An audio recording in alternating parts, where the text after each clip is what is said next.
And I'm going to say hello and welcome to October 9th edition of TGI, the greatest indoor reading series.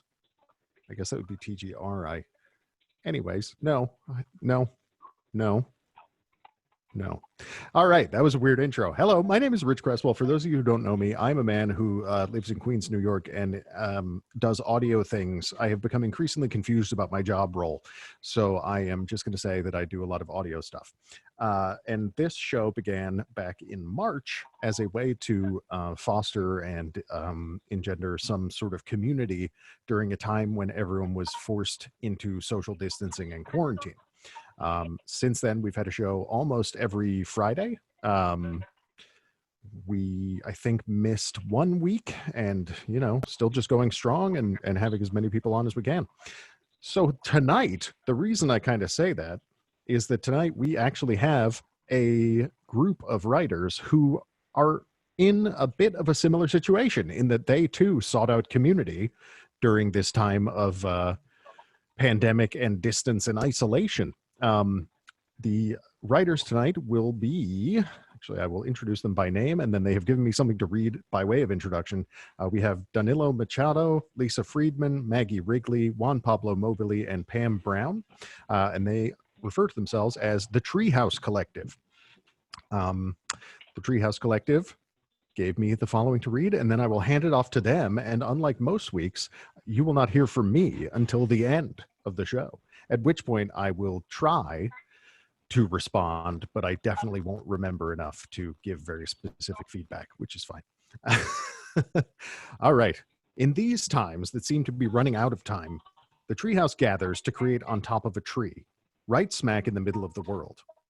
They built the treehouse in the grim first days of shutdown by free writing about what an ideal writing group might look like. From this, they shaped their collective, which meets every week to write and share and to witness, mourn, and play. And without any further foo-for-all, I will hand it off to, I believe Danilo is going first. Great. Thanks so much, Rich, and thank you all for having us. We're really excited to be here. This is our first public collective endeavor.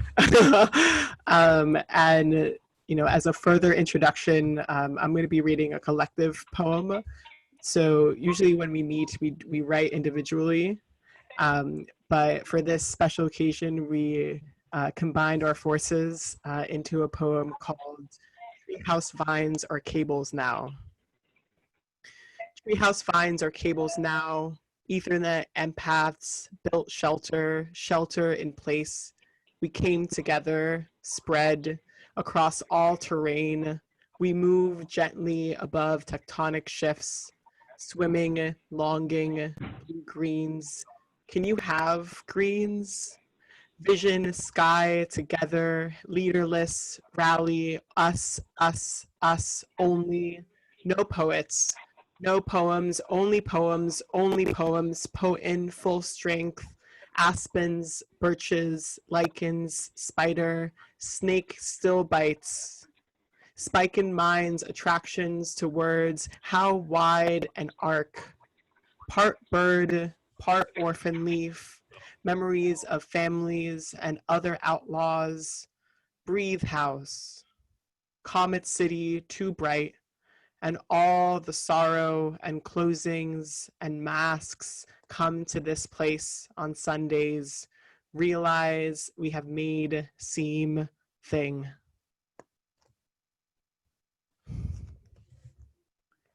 Thank you. So that was our collective introduction. Hopefully captures some of the spirit of what our Sunday mornings feel like. And as we go through the reading, what we'll do is the poet, before the following poet, will read a poem by that poet as a way of introduction, and then that poet will read their own work, and then read at the end, read the next poet's poem, and so on. So I am so excited to be introducing Lisa Freedman with this poem called Disco Pills, with some lines from Gloria Stefan. Disco pills, disco days, disco pharmaceuticals, turn the beat around.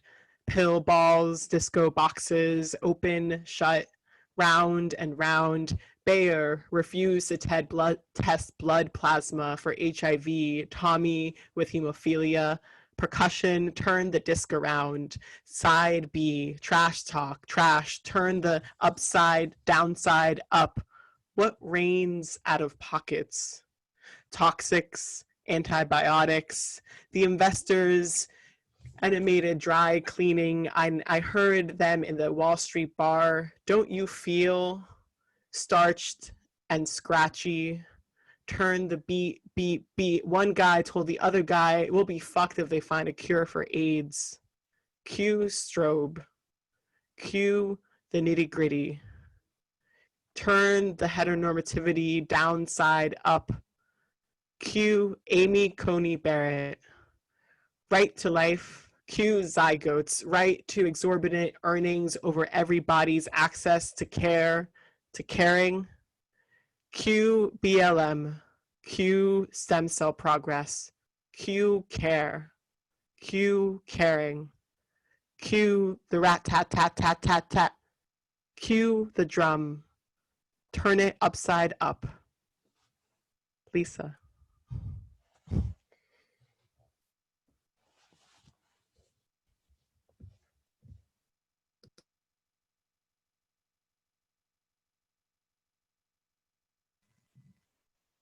Sorry, Lisa, just going to jump. Oh, there you go. Yeah. Danilo, thank you so much. You did, you handled those lines much better than I would have been able to read them, so thank you so much. And I think that poem would have stayed buried in my Treehouse journal if you hadn't reminded me of it, Danilo, so thank you so much for that. And I want to shout out to Pam for being the one who said she needed a community, Pam Brown. It's kind of initiated the Treehouse, even though we're leaderless. I'm really glad Pam had the idea. And I want to also thank Juan and for hooking us up with Ridge and Trina, and thank you, Ridge and Trina, for hosting us. It's great. So I'm going to read, let's see. Yeah, I guess in terms of introducing myself, you'll see in what I'm going to read that I've been writing forever about living with chronic illness. My friend Jennifer says the chronicles of chronic illness. And this, the first thing I'm going to read is prose, and it connects back to the disco pills piece. And I'm just going to, it's basically going to be a three-part reading. So here I go.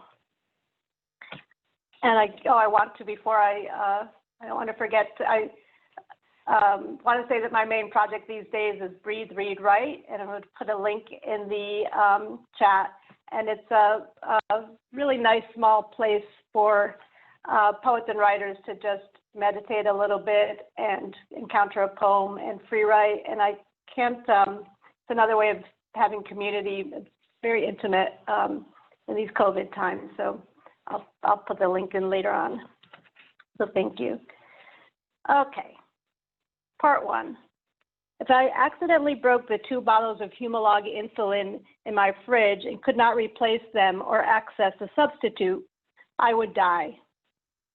Quote from Dr. Raj Kumar at the Mayo Clinic. The #1 reason for the high cost of insulin is the presence of a vulnerable population willing to pay almost anything to have access to a life-saving drug, and manufacturers know it. In 2017 and 2018, at least 6 people died from what the Mayo Clinic calls rationing insulin. The New School, where I have taught creative writing since 2004, is in a financial crisis. The consultants they hired recommend that the university offer half as many courses through the writing program in the spring of 2021. The university agrees. My courses will not be running. If I don't find and fit through a loophole, I will lose my health insurance. Without insulin, I die. Without my teaching job, I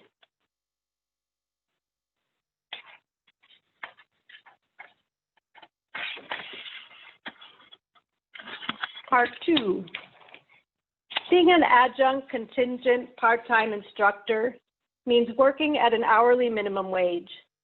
I'm pretty sure this is not an exaggeration when I include the time ticking when I'm not actively preparing or doing a class or syllabus or lesson or conversation or intervention or administrative requirement or mandatory training or researching possible readings and resources, but just thinking about my students and their stories and how my relationship with them might be one of aid and encouragement rather than censorship and domination, or one of love versus anything less than love.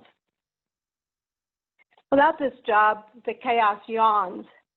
I disappear. This is a particular issue of mine. I became diabetic at the age of 2. 2, the developmental phase when we separate and make our own egos. No, no, no, we say. I will lean a little more toward formlessness than most, and not having anything to say at the cocktail question, what do you do? Part 3, how to emerge. In this time of emergency, I have exorbitant yearnings. Without touch now, 7 months. Is it 8 months? Without touch now, something like hundreds of days. How to emerge. Step 1, be alive at the end of the world. Build a carnival mask out of drift sticks and sea garland and the translucent insides of mussel shells. Step 2, tie the carnival mask on and become sea creature. On the Q train to Canal, swim down Broadway, block after block after block to Zuccotti Park. School your sea body into the masquerade. Dance with the bow tie fox and the king of diamonds and the green Tara doppelganger. Step 3, let the people's mic make its way to you. Clasp your fins and snap your fan when you hear that David Graeber, the jinx rich and audacious anarchist, is not dead. Step 4, it's now, now, now, chime time, chime time, chime. Flow into the reflecting pool at the WTC Memorial, consort, conspire, connect. Step 5, stand by quiet as a diverse panel of elders approach the mountain. Witness as the mountain nods consent. Listen.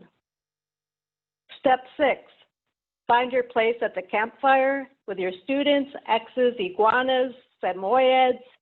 I'm talking about here where my students and their relatives that spread around the world, clans of beings, all the pets, including reptiles too.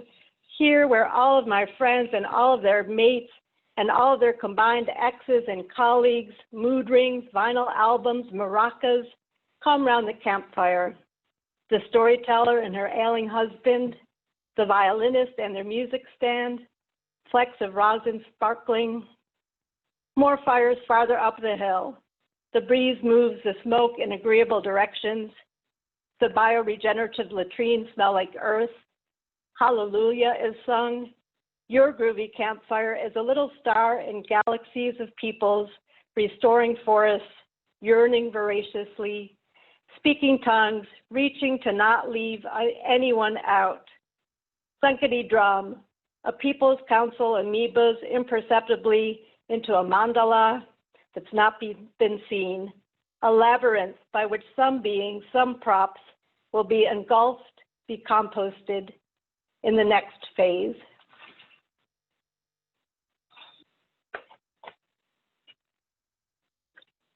Thank you, thank you. So I just complained about adjuncting to some degree, but I want to say that one of the great things that happened because I was an adjunct teacher is that I had taught a class one time, and our next poet named Maggie Wrigley was a student in that class. And when these, when the revolution starts and these campfires start getting set up and stuff, find Maggie because she's fierce and she doesn't talk too much. and she knows how to use power tools. And she always has musicians and poets and artists around her, and she herself writes exquisite pieces that kind of bear witness to community and riots and losses and love and friends. And so I feel very honored to have this chance to read Maggie's poem. Yes, it is called The News, the Cosmos, and Me. I want the cosmos. Humanity is feeling huge in its insignificance today. I look to the shifts in the surface of the sun, golden storms, mesmerizing, eternal. Well, not really so, but compared to us. The comet won't be back for 7,000 years. I guess I'll miss it this time around. The eclipse was easier, a pinhole in a cardboard box, star and moon in hand. Maggie.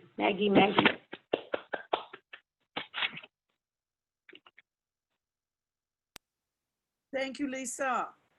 It was an honor to have you read my poem. And thanks everybody for being here, and Ridge for having us.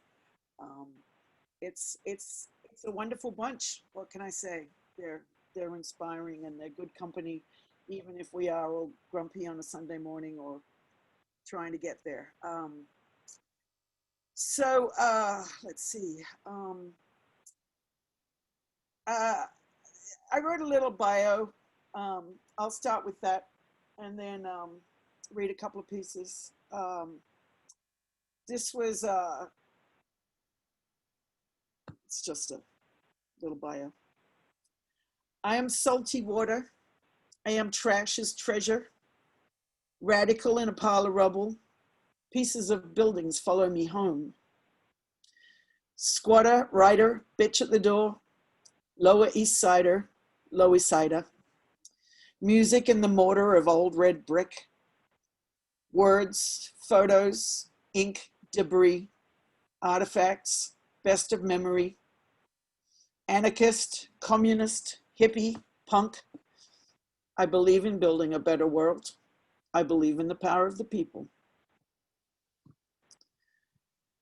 Okay. So, you know, it's this time. Let me just see here.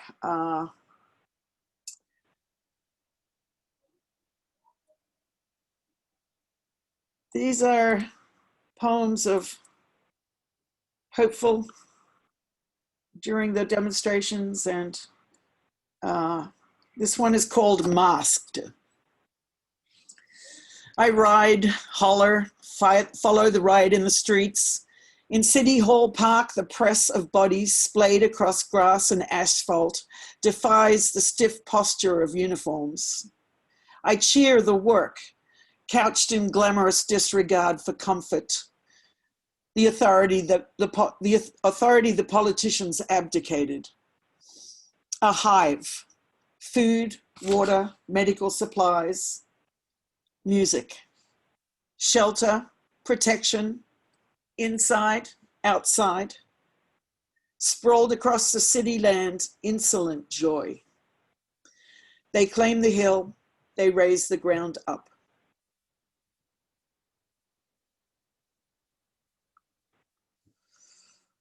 And this piece is kind of a sister piece. It's called Unmasked.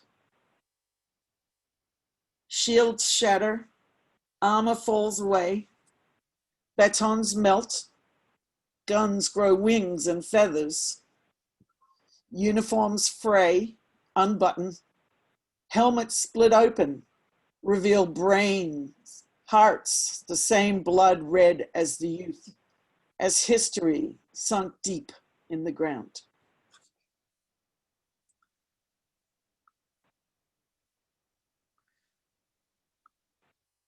And this is about home.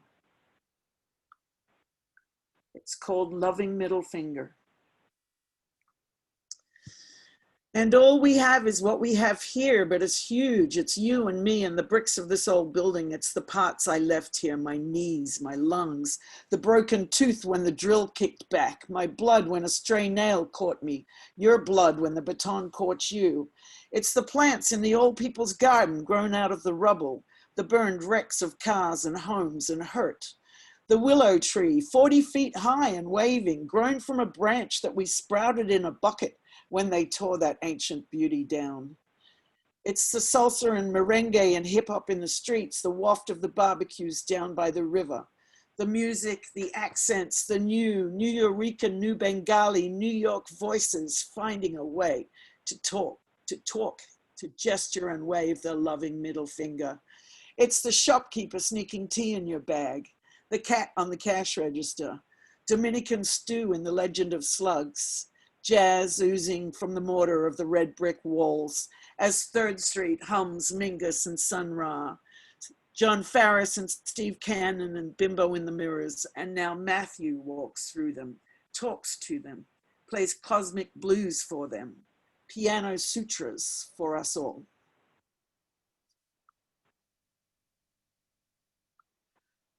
Okay, thanks. And now it is my great honor to read a poem by my friend, my Treehouse compadre, one of our mighty crew, Juan Pablo Mobili. He's our rock. This poem by Juan is called Holding. Who would want to be the unemployed clothespin, the one with the resentful spring and sad wood face? I want to hold something, keep it from falling to the ground, root for it to dry, feel like a proud mother when I watch what I held so dearly, safe in a basket, knowing I had at least a bit to do with the way in which someone will wear it, sleep between two siblings, or loudly blow their nose into its freshness. To treat them with the love you treat family members, the ones you like anyway. Thank you for that beautiful poem, Juan. And now, Juan. Thank you, Maggie. Thank you so much. I mean, I wish I sounded like that when I read poems. Thank you. So thanks to Trina, Rich, and Nolly particularly for being so hospitable to my Treehouse Fellowship, and to everyone that finds that at 8 p.m. on Friday, the thing to do is to listen to poetry. You know. So my first poem is a form of, I call it a short bio because it is a short bio. Because I grew up in a place that failed most of us. Because I had the perfect profile to be disliked or ignored. Because I could kill your optimism without saying a word. Because I come from a long way from the untimely loss of dear friends. Because I grew up in a place that gave me poetry, because poetry meant salvation, or at least staying awake, because cynicism picks a fight with me every fucking day, because it never wins.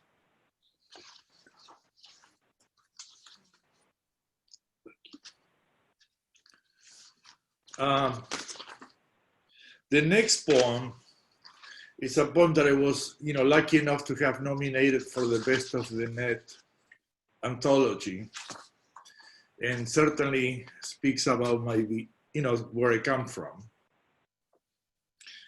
My father used to say, if you have to say much before the poem is not finished. All right, so I'm gonna go right to it. It's called Contraband. I come from a place where everything was banned. whatever was made of red or billowed, and the words that could inspire solidarity. What was prohibited included songs, the length of hair, skirt, and sorrows, the extent to which a body may love another body, visiting countries more welcoming than ours, the study of psychology if Freud and Jung were not taught, protesting injustice or high prices in the street, and mothers walking silently in circles, hoping their daughters and their sons would be returned. When you live in places where a deep breath may someday be outlawed, learning to hide what you might think is an imperative. You become savvy about carrying suitcase with false bottoms and paying attention to moon cycles before you load the truck for the night drive over the mountain. You must learn to master all sorts of contraband. Neatly fold the newspaper you leave between you and the stranger sitting on the same bench at a certain park. Or memorize a password that signals it is safe to shake hands. You learn to master contraband. But nothing is sadder than a secret you cannot shout.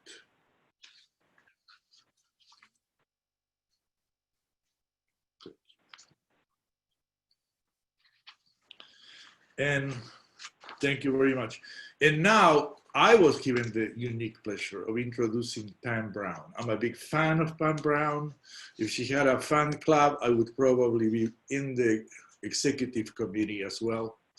And thank you, Pam, again for gathering us. And this is a poem that I particularly love from her. It's Missing Bodies by Pam Brown. I don't really care, do you? Melania's jacket made the news. Her name we know, but there's just small bodies coffined at the border. First comes losing the ends of things, like liberty and justice, fourscore, you're tired, you're poor, yearning to be free. Now the ends don't meet. All those bodies vanish. Where are our words so we can bury them? Not these piles of ash from anywhere. Where did you last see them? Did you leave them at the border in all innocence, in all ignorance? Did you leave them at the border in the margin of a nightmare? In the corner of the ocean, in the choke hole of a dream. So, Miss Pam Brown, thank you.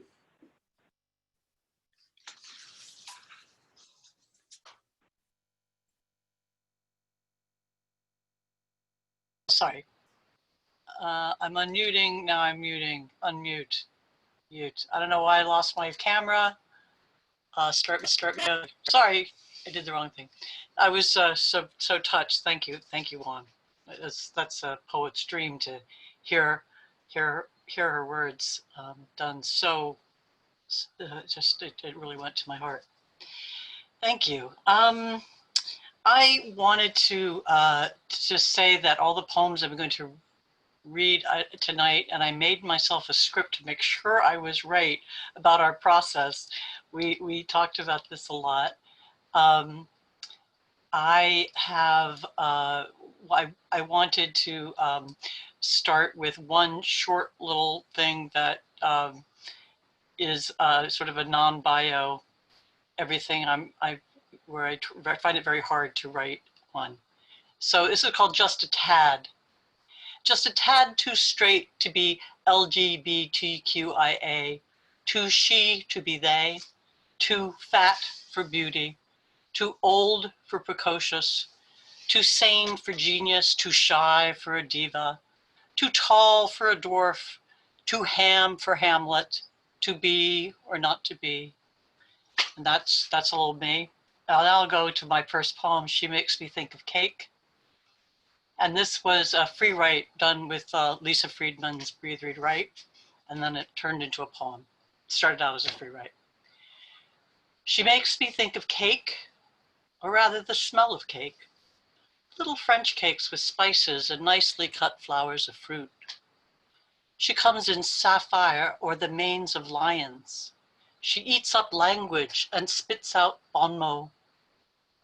These cakes are serious. We don't drink champagne at funerals, only port and cake. She makes me think of names like Spalding Gray, who jumped off the Staten Island ferry. They found his body, but not his name. His name took days. She makes me think of poets longing for poets, and the part rivers play in their troubled nights, when no one answers their poems and no one comes flying. Sense a little bit of a poem you might know very well in that one, the end. And here's one that is inspired by Danilo Machado,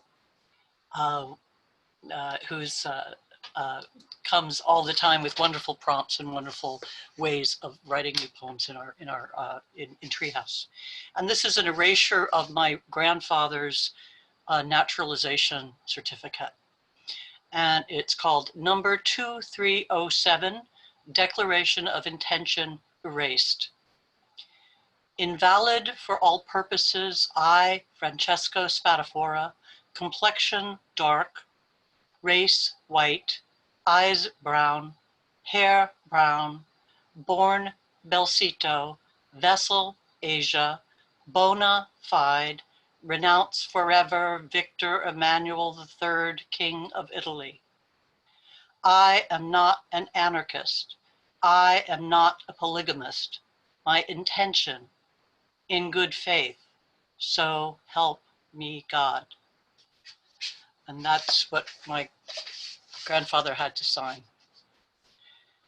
And this one is about a building, and it's inspired by Maggie Wrigley in a couple of ways. She brought in a picture of a building which is quite near me in Fort Greene, Brooklyn. It's in Clinton Hill, actually.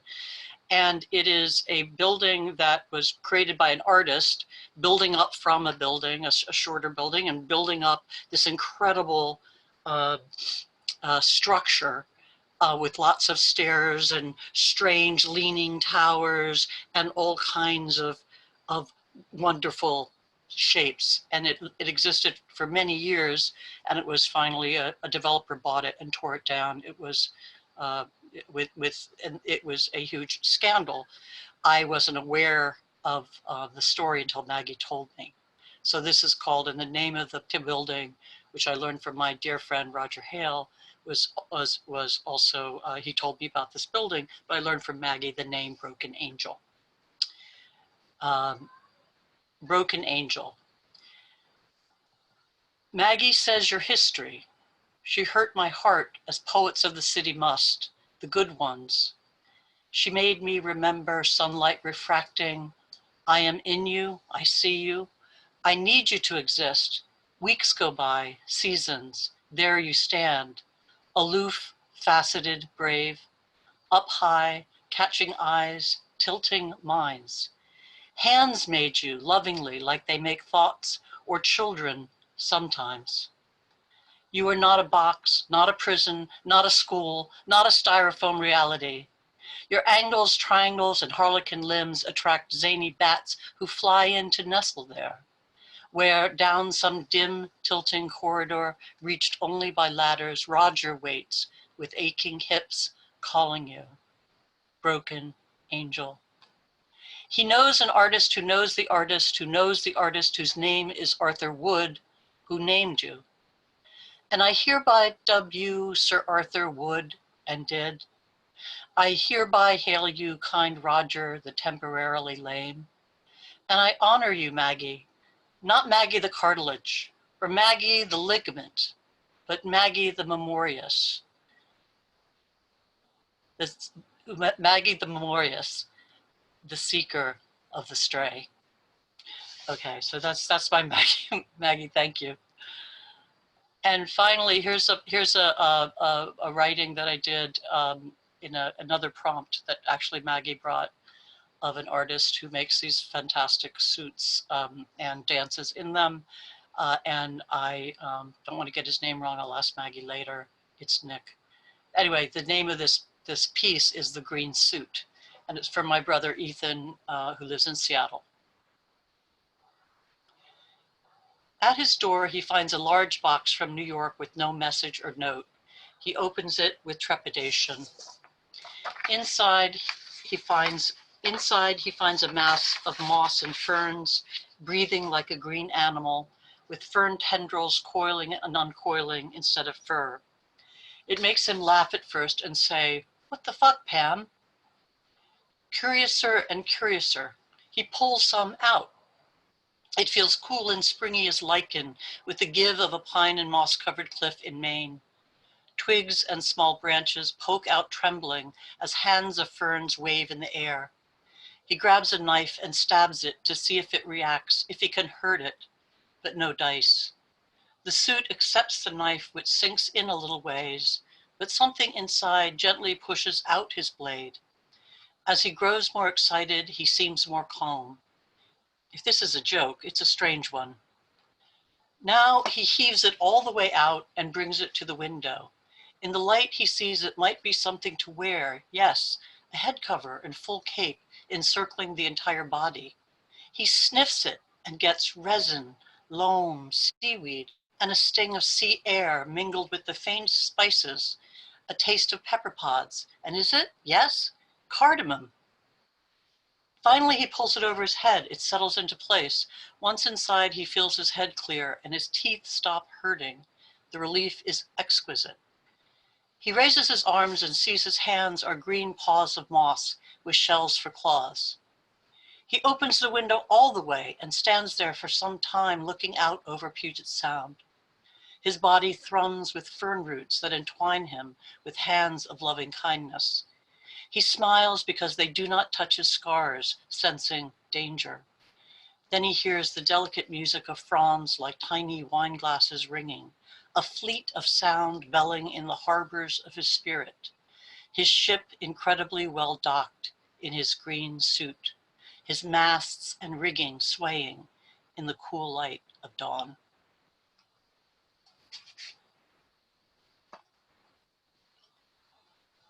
Anyway, that was kind of a gift that I think was done by Treehouse almost entirely, I would say. Now I'm going to read a poem by my dear friend and our last poet, Danilo Machado. And it's in all caps, if you can imagine it. I'm going to try to read it with the dignity it deserves, but it's also a billboard. I just want to pass that on. It's like a billboard, but it's, again, it's like structures as well, as Danilo told me. So I'm going to try to do it justice.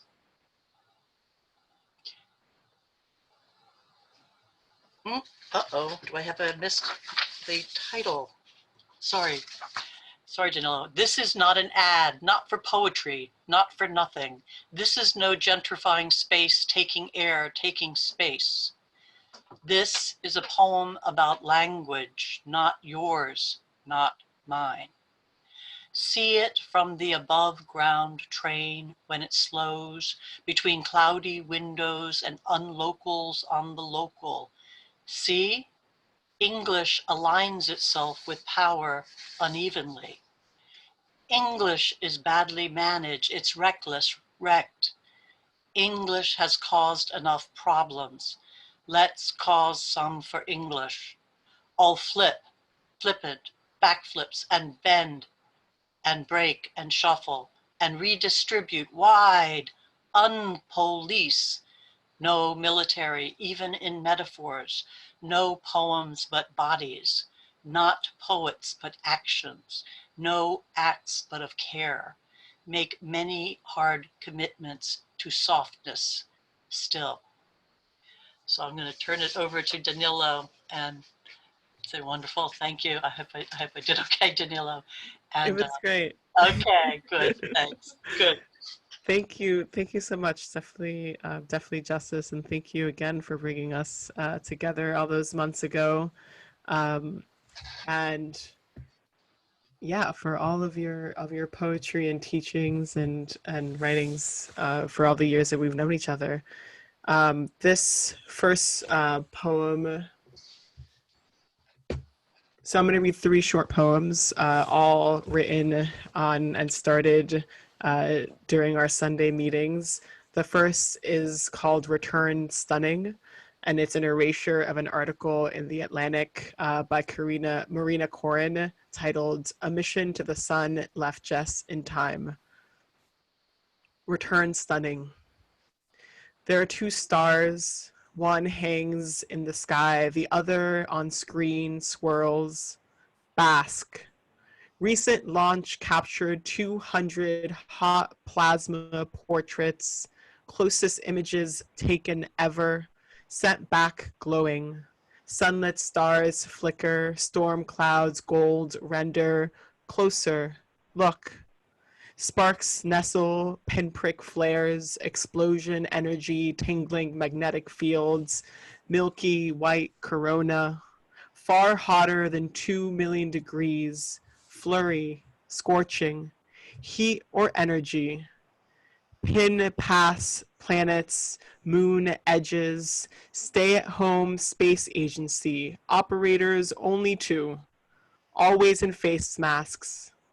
Cosmic alignments hurling towards Venus, steel graying closer, gliding, plunge, probe. Okay,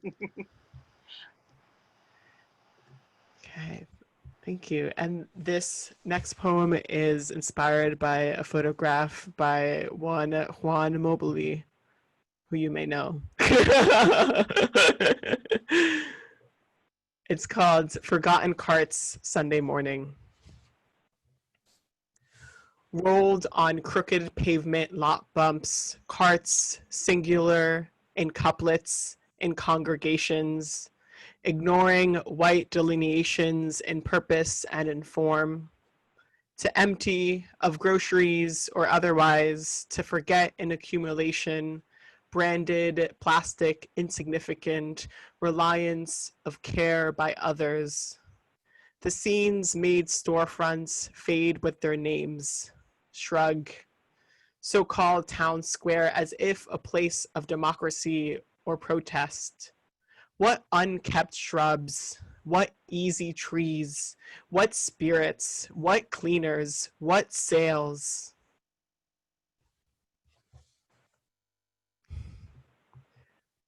Thank you. Yeah, and thank you, Juan, for bringing that photograph.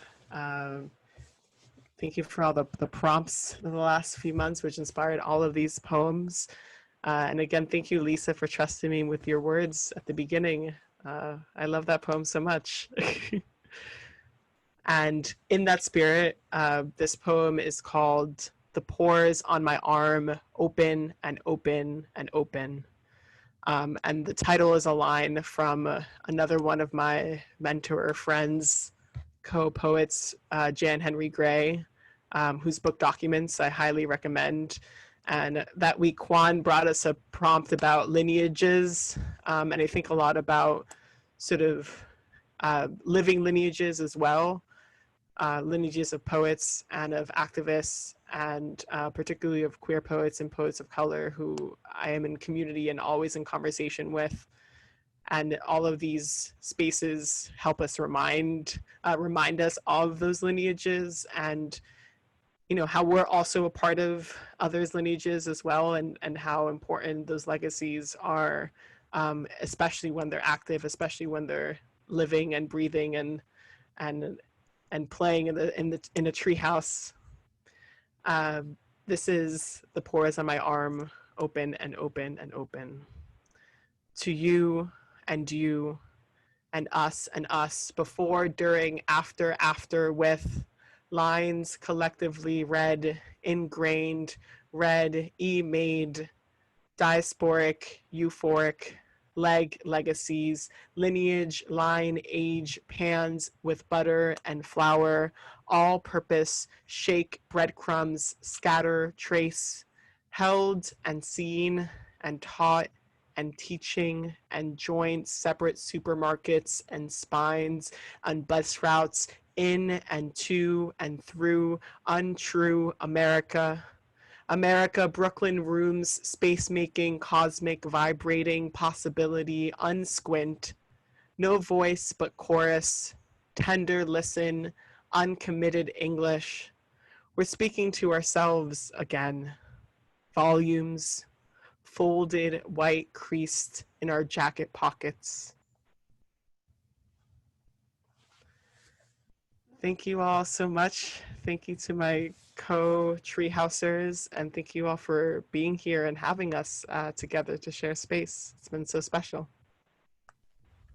All right. Thank you guys so much, everybody. Wow. This was an incredible treat to get that length of, for me at least, to get that length of time to actually listen without, so for those of you who haven't been here before, normally I would be listening, and then when the person's done speaking, I try to give some form of reaction as a segue to the next writer. And it's interesting to just get to sit and sort of let things wash over me a little bit and not have to be like worried about well, I don't remember who it was exactly, but someone we had, I think last week, made a comment or something in their work about trying to make sure the things that come out of your mouth sound insightful. And that's like, that feels like what I normally have to do. But yeah, this was wonderful. I think, you know, the community really comes through in a way, especially the way it was organized with, you know, reading each other's work, but also, I got a sense from the work itself, you know, that there was an underlying, not theme exactly, but there was a lot about connection in there, or disconnection on the other hand. And I think that's something that's obviously on everybody's mind right now, as like we realize how long it's been since we've seen some of our friends, maybe things like this, you know, and the sort of uncertainty of the future, and especially of the climate, or as I've been referring to it as the ongoing problem called America. It's really nice to have this sense of connectedness, and also, as actually Cassie just commented in the chat, like this sense of like you guys as a mutual admiration society, like a society, a group of people dedicated to assisting and inspiring one another instead of competing or even anything hierarchical, because sometimes things are meant to be positive, but there's too much power involved, right? There's too many disparities in rank or something. Whereas this just really sounds, you know, everyone brings what they bring and gets out of it what they get out of it. It really sounds rewarding. I did want to ask, because it was mentioned in the chat, does the collective have any sort of presence as a group on the internet? Is there anywhere people can find, you know, any work collected together, or I don't know who we tap to be a representative. Is this like you each say one word and a sentence comes out thing, or something like that? Yeah. This is it so far, but doesn't mean there can't be more in the future. Okay, yeah. I mean, I think, you know, we haven't started the merchandising yet. I need my my Juan Mobili tote bag, please. No, I really do think though that, you know, it's so interesting because you all have such distinctive voices, and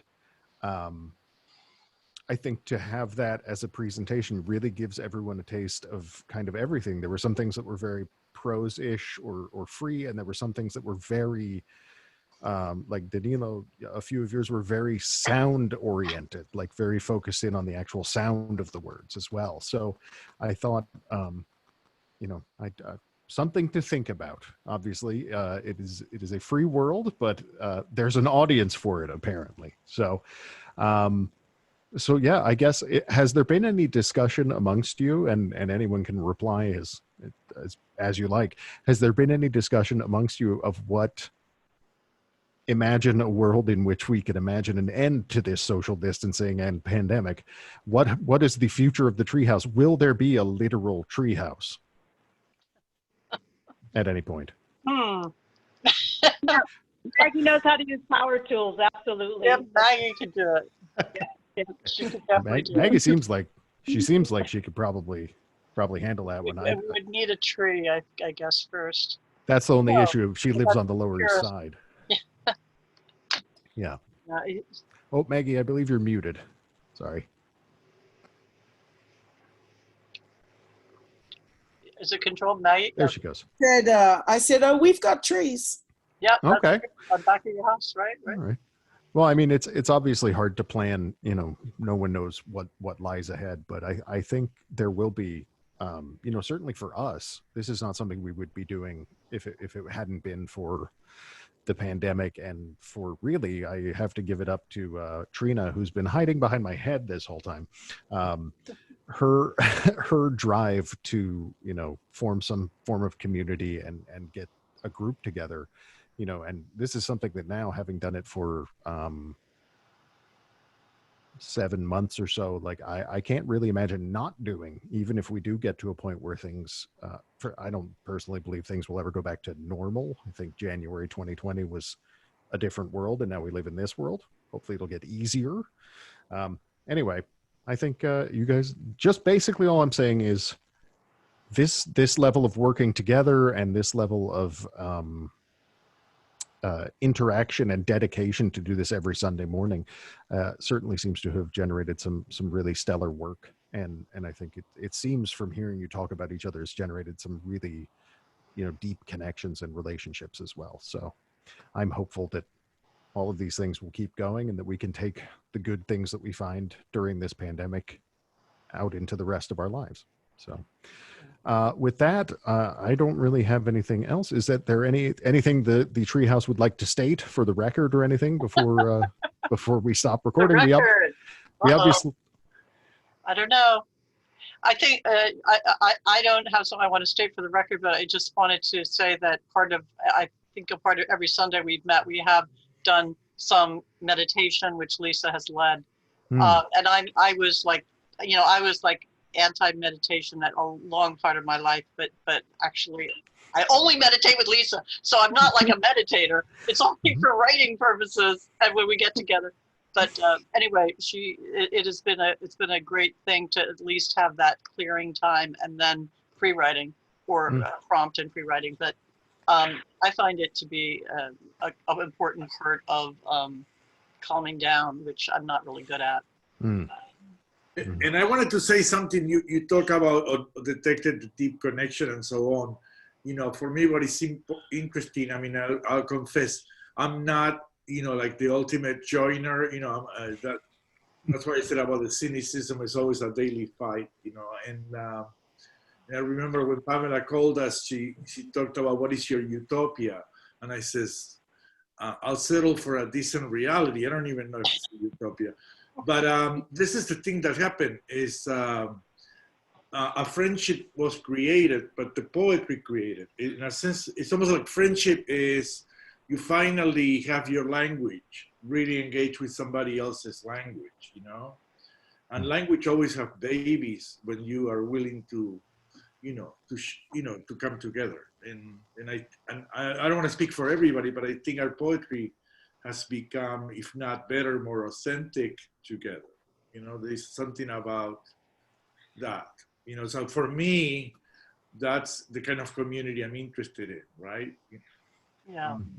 And I can't say it better, but what can you expect? I'm a poet, Right, and I don't know how many people who are with us tonight are poets or writers. I assume the majority, but it sort of came out for me of knowing that workshops are not making it the normal ones that I've been in since the 80s, and New York Poetry Project was the first I really got involved in. but they weren't going to work for me in the mode that has been settled into in a way. So I said, why can't we do better? Certainly, Lisa and I have talked about it. We're very long-term friends, and Juan I met in a workshop. Poetry Barn, a great place that Juan and I met in a workshop, and just for online workshop, not a face-to-face. I don't think I've never met Juan face-to-face. I know Maggie and Danilo and Lisa face-to-face, but not Juan. Oh, we didn't know each other.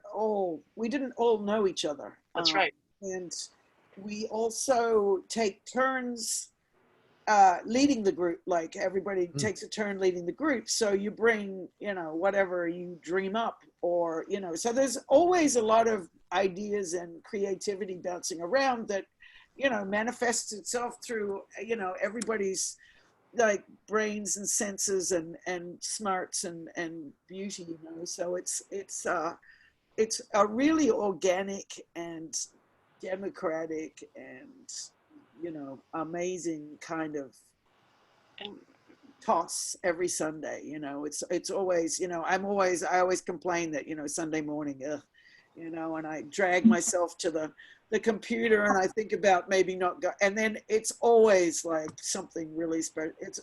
You're always glad you did. And, and just to have people who are so, just full of so much like encouragement and love is really great. Yeah. I love and I love you all so much. We also share about just living in these ridiculous times and horrifying times. We always are, we don't just do poetry, that we're writing. We're not just there to we're all bent on publishing a book. We're not like that. I don't think. At least we haven't so far. It's not that kind of group. Not bad. Oh, I want a book. I want a book too. I want the rags. Okay. No, and the treehouse is in. It's right in the middle of the world. It's not in some idyllic landscape. It's right in the middle of the despair, the isolation, the hope, etc. That's what makes it, I think, vibrant. You know what I mean? It's something that continues to flow. And it's great. So it's not about we have to now explain to each other what we mean or have an opinion about it. It's just more about you can be yourself here, and that it goes some magic, just like the same, with Free and Bright. I'm gonna mention it one more time. I'm a big fan. It's places where all of a sudden you find yourself writing from a place that doesn't always have enough volume, at least for me. So it's great to go and just put it out, unfold it. You know what I mean? See what it wants to be. Sure, I can see that, and I can also see. Yeah, I love the idea of rotating. Not if not leadership, then activity leader at least, because then you're exposed to maybe other people's methodologies, other people's way of doing something, thinking about something. I think that's a fantastic thing. That just sounds so open, I guess. I don't know what else to call it, but anyway, we are unfortunately out of time for the show portion, so I'm going to wrap things up, and then anyone who wants to hang around, ask questions, chat, hang out. I don't know what that was. And now I'm scared. Anyone who wants to hang out, we will leave. Come to the after show portion. They're here to. Yeah, somebody just broke in. No, it's I think something fell in the bedroom, but anyone who wants to hang around should feel free to do so. That was all I was going to say. So the only other remaining parts or pieces of business are, if anyone is interested in more information about what we do here at TGI, you can go to tgicast.com. It is a thoroughly adequate website, is what I would say. I built it myself, and I don't know. I don't think it shows, so I think that's good. And you can also contact myself directly, or the show on Twitter at TGIcast, myself at Ridge Cresswell on Twitter, Noli Reed, who is our booker, executive vice president of talent relations, as she is known. She is on Twitter at Noli Reed. The founder herself, Trina Thibodeau, is on Twitter at Trina Tibbs, TreenaThibs. We are here every Friday. The whole thing runs on community and friendship. So if you know someone you think would be a good fit, or someone who maybe hasn't gotten much of a chance to share their work, or especially we have had several people who had books or other projects come out this year and they were not able to share those in real life or go to a bookstore for an opening, anything like that, please refer them our way.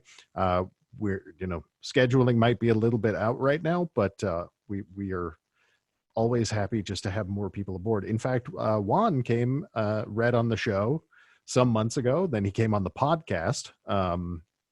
We had a nice chat then, and then we sort of just stayed in touch, and he brought this lovely group to us. So this is how it works. So with that, I will just say thank you all so much. And we will see you next week, if nothing else. I need like a quippy sign-off line. I'm going to work on that during the week. I'll try it next week. But all right, I'm going to hit stop recording, and then